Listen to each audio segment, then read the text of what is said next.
So this is designed to be kind of a brief overview of Freemasonry, some of the history behind it, how it started, how it moved from Europe to the United States, some of the famous Freemasons you've heard throughout history, and then a little bit about our lodge, what sort of things we do. And this is really what you could expect from a lot of lodges. They all tend to have the same activities because that is what Freemasonry is about.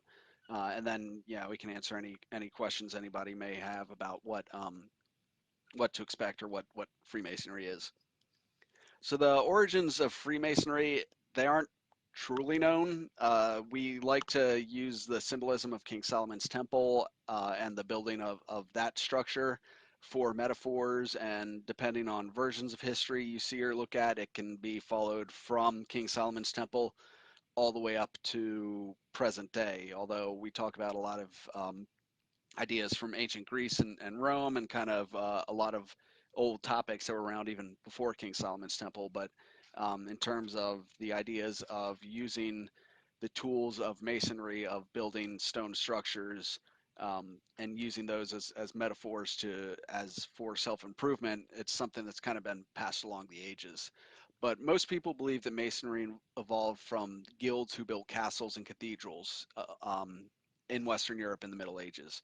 So these guilds, they had a moral and ethical bond because this is at a time when you needed to be extremely reliable. You couldn't, it wasn't that easy to communicate to somebody if you were out late the night before and weren't going to make it in. So it was definitely something that you really needed to be on top of your game, responsible, and really to be a upstanding person because you were integral to these big projects. So there was a strong moral and ethical bond that these groups or lodges developed, and it was greatly admired. And as time passed, the need for organized guilds diminished, and many people from outside of the building trade sought to join for kind of the fraternal aspect of these organizations. And we talk within Masonry about operative and speculative Masonry. So our ancient brethren, they worked with stone and mortar building great buildings. So they were Masons. And those who were the most proficient in their craft were called Freemasons because they were free to work their craft wherever they might travel. And these Freemasons designed, coordinated, and built the great cathedrals and other stately edifices throughout Europe. And these massive undertakings, it took years to complete them. So the Freemasons that were employed in the construction, they would organize lodges to facilitate the everyday business necessary to allow them to do their work. And these lodges normally met in rooms within the building itself. And each lodge would have been gathered by a master, his wardens, a secretary maintaining the books and records, a treasurer to oversee the funds, a charity fund to assist members, provided relief for Freemasons and their families when in need. So this lodge would have met regularly, they would have initiated members and conducted its business. So, the great artists in the Middle Ages, they didn't work in oils or pastels, not in the Middle Ages. They worked in marble, stone, and mortar. And their canvases weren't parchment, but they were hillsides and valleys. So the beauty of their work stands to this day as testimony to their skill, their genius, and their knowledge of the arts and sciences, especially architecture, mechanics, and geometry. And they didn't come by this expertise easily or quickly. So from as early as the age of 10, young boys were selected for their physical, mental, and moral attributes and apprenticed to a master of the work.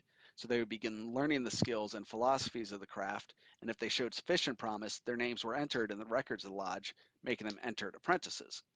So for 7 years or more, the master was teacher, mentor, father, taskmaker, supporter, guide, and friend to the young apprentice. So the apprentice learned at the hands of the master how to select stones for form and beauty, to work the stone into a perfect ashlar, and to place it strategically in the edifice to become a wall, an arch, a pillar, column, floor, roof, window, sculpture, decoration. So at the end of their apprenticeship, once the skills had been mastered, the youth would be tested. So his proficiency would be proven by presenting a master's piece to other masters. If judged worthy, he would be accepted as a fellow of the craft. So when a building was finally completed, most masons had to find other employment or another building to build within the community. and they weren't permitted to move around. So these would have just been people living within the area who were helping. But Freemasons, they were free to relocate, and they would set up a new lodge and to facilitate building a new building. So the formation of modern Masonry is called Speculative Masonry because until the 16th century, in order to become a Freemason, a man had to be a worker in the building trades, an operative Mason. And for reason lost to the ages, operative Freemasons began to accept members who had other reasons to join their lodges. So curiosity, interest in customs, symbolism, or they just wanted to associate with these Freemasons. And because these non-operative Freemasons had never proven themselves with a master's piece, but had just been accepted as members without working as a stonemason, they were called accepted Masons. So because accepted Masons' work was more with the moral and symbolic teachings than the physical ones, they were also called speculative Masons. And then as time went on, there was less and less building of these massive stone monuments. There were more speculative or accepted Masons than operative Masons in lodges. So in the early 1700s, you see something more closely resembling modern Freemasonry as the Brethren begin to shape the fraternity much as it is today. So this organization accepted men of all religions and men of all backgrounds and governed itself by each member having an equal vote, and it restricted only those who were not of good character. Now, history takes over from Masonic tradition on St. John the Baptist Day, which was June 24th in 1717. So in the back of a tavern in London, 4 old lodges of London and Westminster met. They organized a Grand Lodge, and on the same day selected their first Grand Master, Anthony Sayer, who is of no relation to our most recent past master, Justin Sayer. So in time, the 2 degrees of operative Masonry became the 3 degrees of entered apprentice, fellowcraft, and master mason, and focused more on speculative ideas. So old manuscripts and writings were collected, and rules were laid down. And by the 1730s, Freemasonry had become a well-established part of society.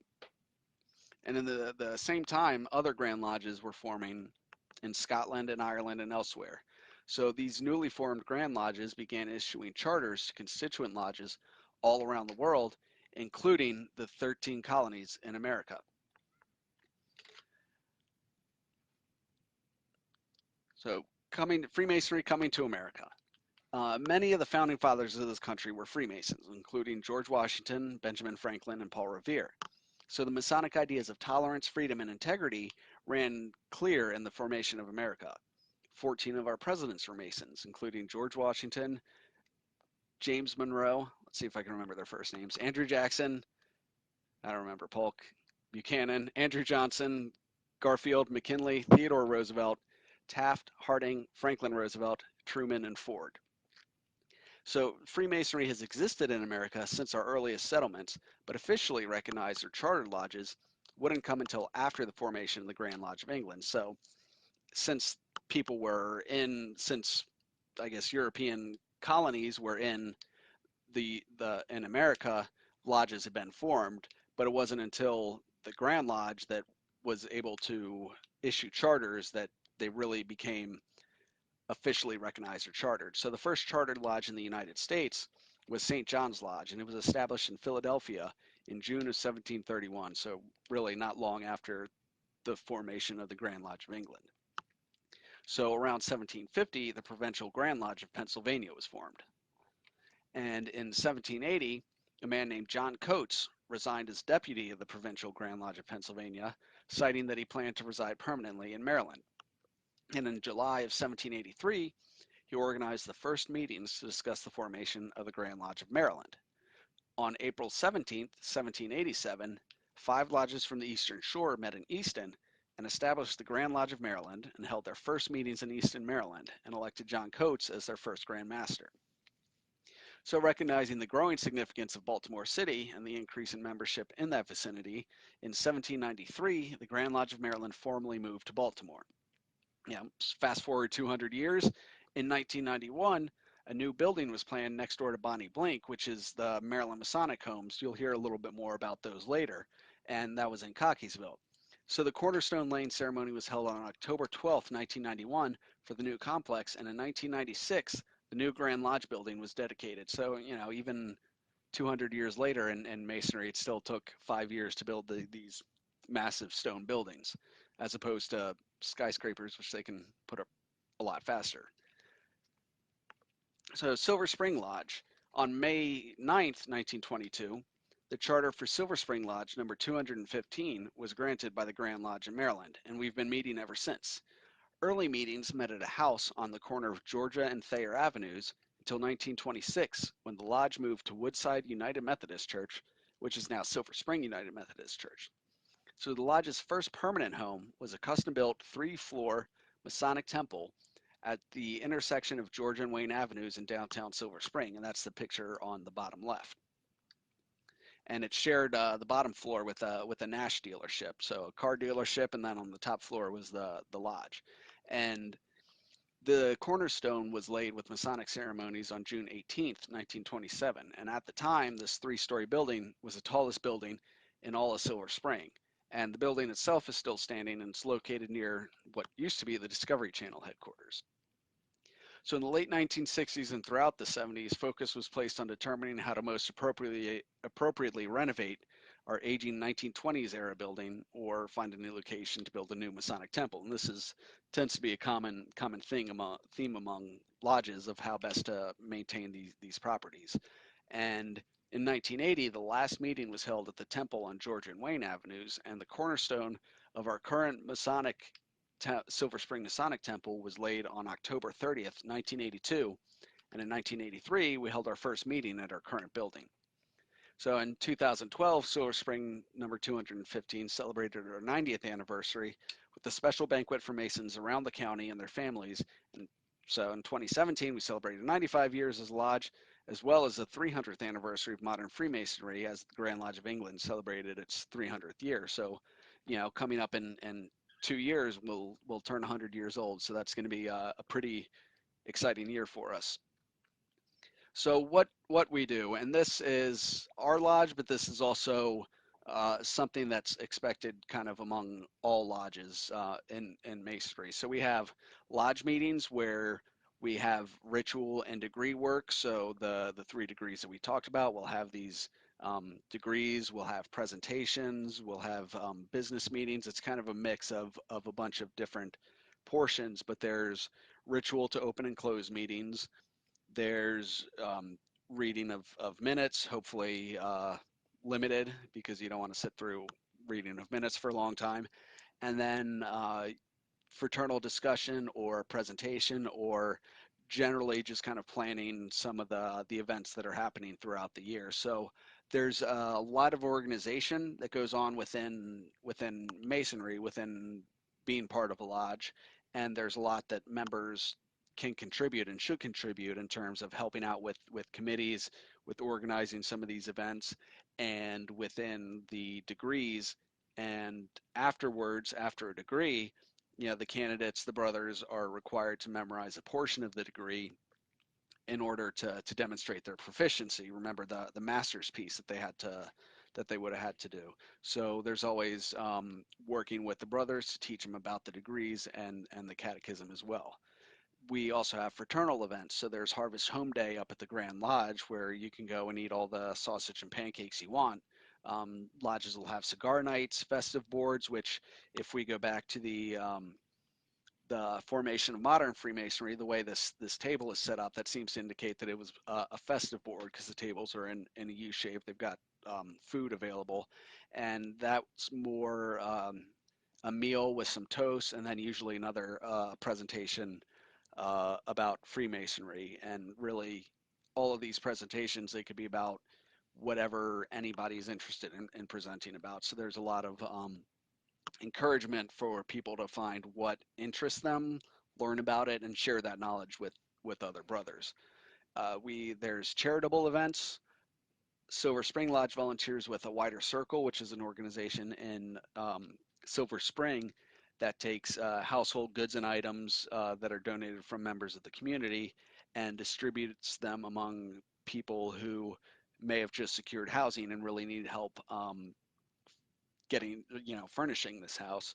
And they also help develop job skills and clothing for people starting new jobs. So you can see on the right hand side are some of our members working and volunteering at a wider circle. On the left, we had a open house CHIP event, which is a childhood identification program, which helps if your child happens to be lost or missing, you you get a disc of information about your child, a recording of them, their height, their weight, a cotton swab from their cheeks, so you have DNA. That way, if you need to, you can give them to the appropriate authorities, just so they have that to be able to distribute. So that's a useful service for those of you like me who have kids who constantly are getting themselves in trouble. Um, so we also have family gatherings. We have cookouts. We have a sweethearts night. We have a holiday party. So a lot of ways to experience fraternal bond. Also, back to some of the charitable events, we sponsor youth baseball team.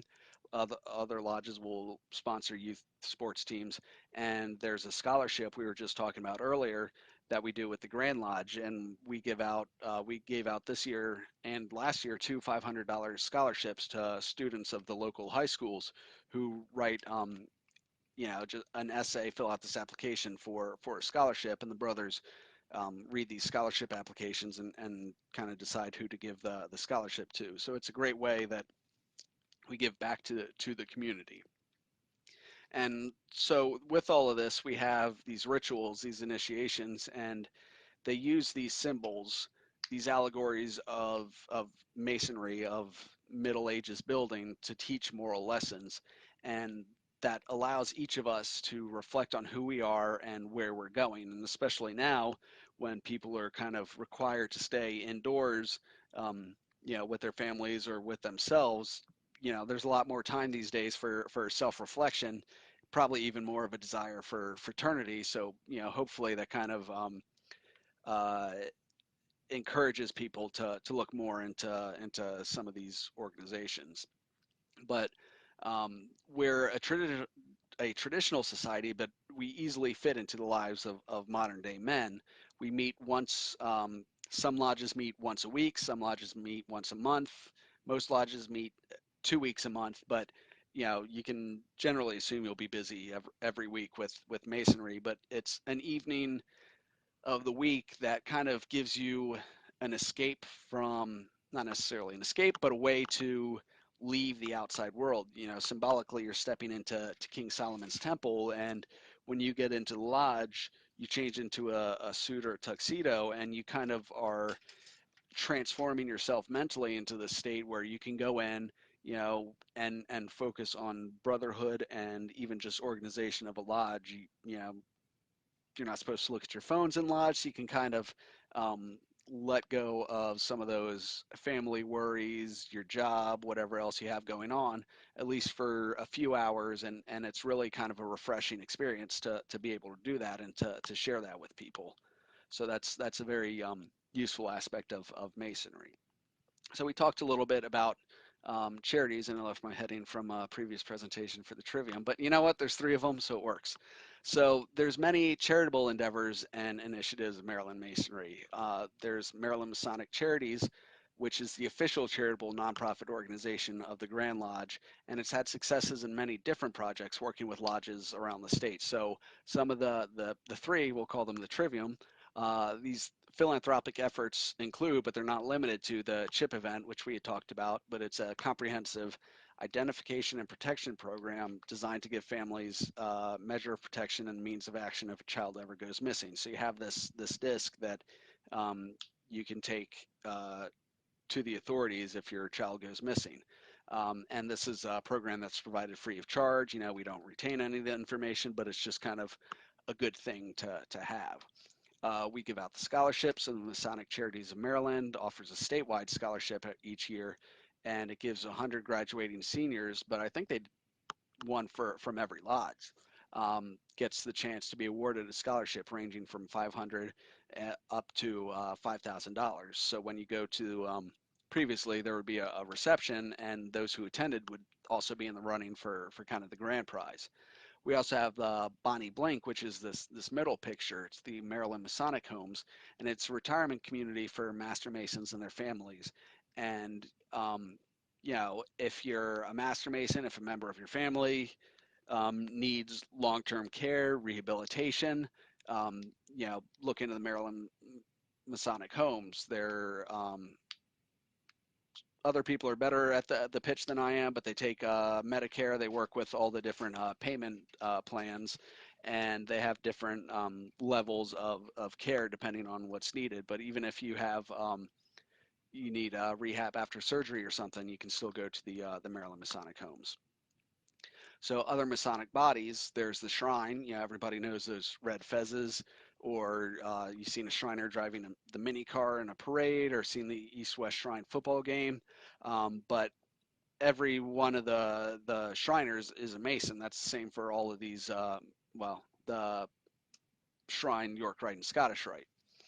And so the Shrine, they have the Shrine hospitals. People are kind of familiar, at least, with the names of the Shrine hospitals, and they provide free orthopedic and burn care to children under 18 in their hospitals throughout North America, and that's free of charge. So that's a great service to provide. And you'll see behind our lodge, there's vans from the Almas Shrine, and that's so members of the shrine in the area can provide transport to families to go up to the Shrine Hospital in Philadelphia. So that's a great service that they provide. So the York and Scottish Rite, they're organizations that continue with Masonic instruction and explanation of Masonic philosophy. They tend to go, a little bit deeper. The Eastern Star, which is the one all the way on the right, that's a Masonic organization for both men and women. And there's chapters of the Eastern Star throughout the state. I think Pentalpha Lodge up in Germantown has an Eastern Star chapter. We have 3 Masonic organizations for kids in Maryland. So DeMolay, that's a great organization for teenage boys. It has several chapters in the state that meet at Masonic lodges, and the closest, I believe, is in Bowie. Job's Daughters is an organization for girls and has many Bethels in the state. And then Rainbow for Girls, again, is another organization for girls, and there's a chapter in Germantown. So each of these organizations, they teach the greatest of values to our youth, and they create well-rounded citizens for tomorrow, whether they, move on into a Masonic career or even just have that, they have the structure of being lodge members, that organization, that leadership that's really important for kids to have, for kids to learn. So we talked about important Freemasons in history, and we like talking about these lists. We've got U.S. presidents, we've got the founding fathers, Ben Franklin, Marquis de Lafayette, John Hancock, Aaron Burr, Paul Revere, Sam Adams. They were all Masons.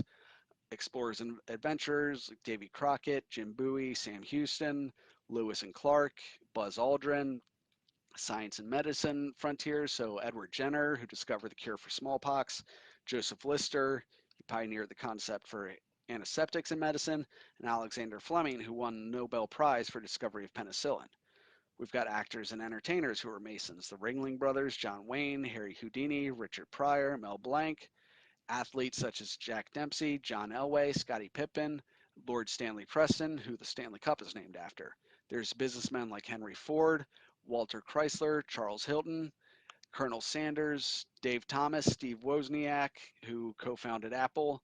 There's great world leaders such as Winston Churchill, Simon Bolivar, Kamehameha, who's the king of Hawaii, Chief Joseph Brant, he's there on the bottom left, and English kings such as William IV, Edward VII, etc.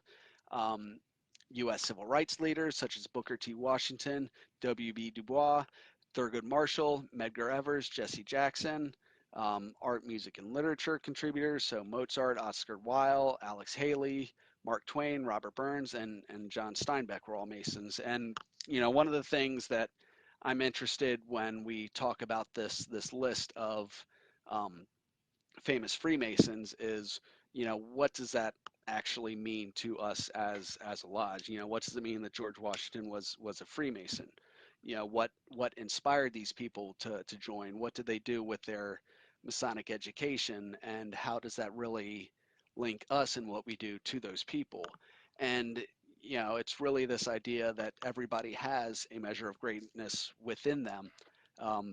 It's not necessarily because these people joined Masonic lodges that they became great, but they recognized that there was a desire in themselves for this bond, for this fraternity, and sought to find it within Masonry, and then were encouraged to also hopefully give out more to society to be able to contribute more. So it really helps empower people to pursue their dreams, their goals, their skills.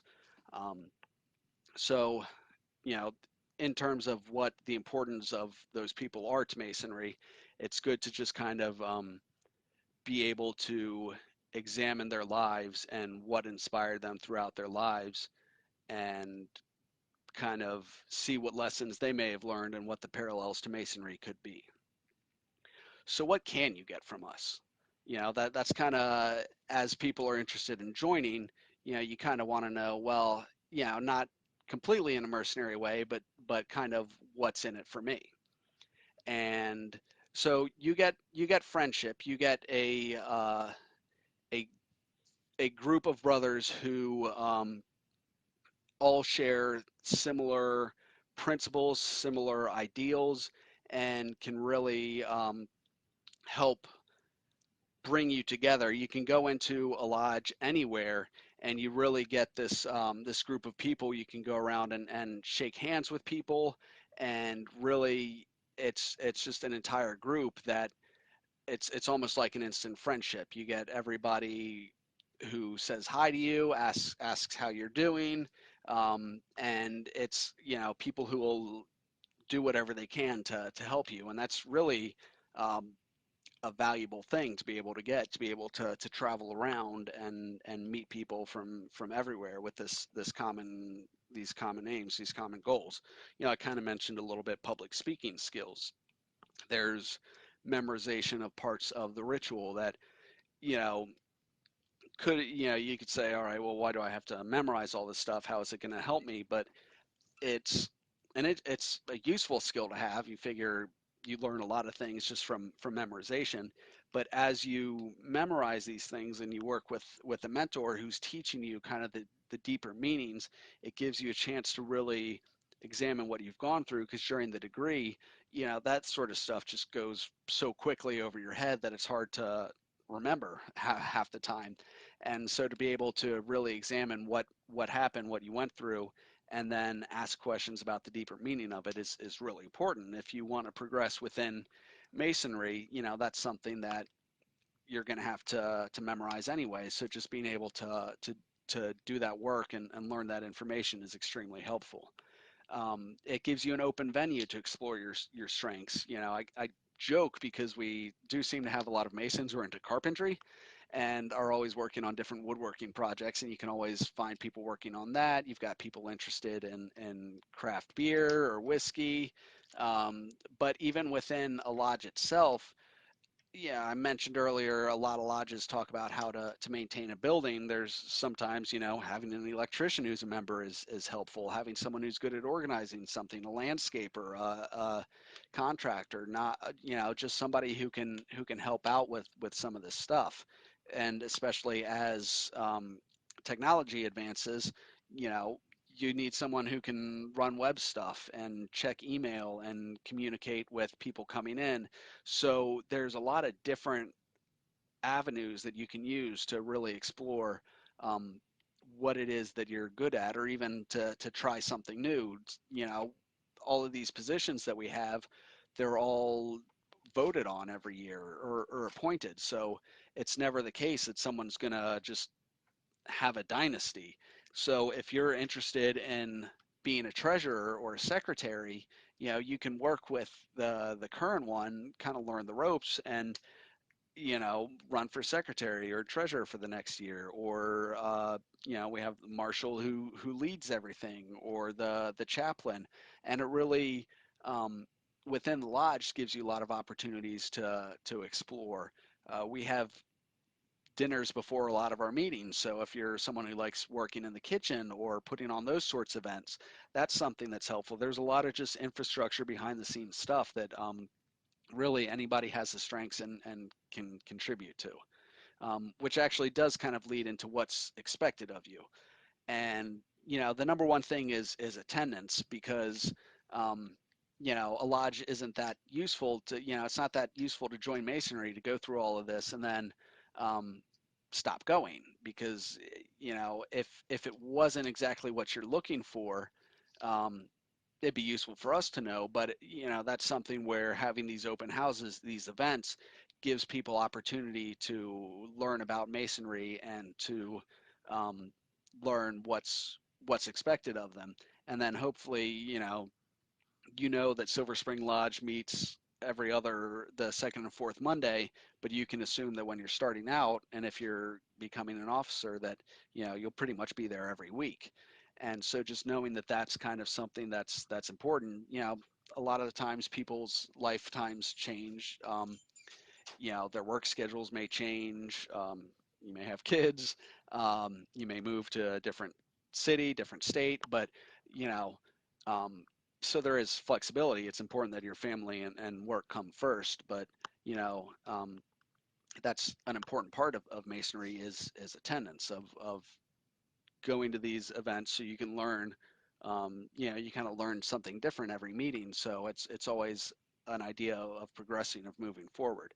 And it's an investment, so we do ask, not something monetary. There are dues every year, but the idea that this is your lodge, you're joining it, but you're a part of it, and it's yours. So you take ownership of that, and if there's something that you think the lodge needs, it's always encouraged to go out and do it. So if there's something that you think, or you'd be interested in learning about, or you want to share with people, that's something that's really useful to have.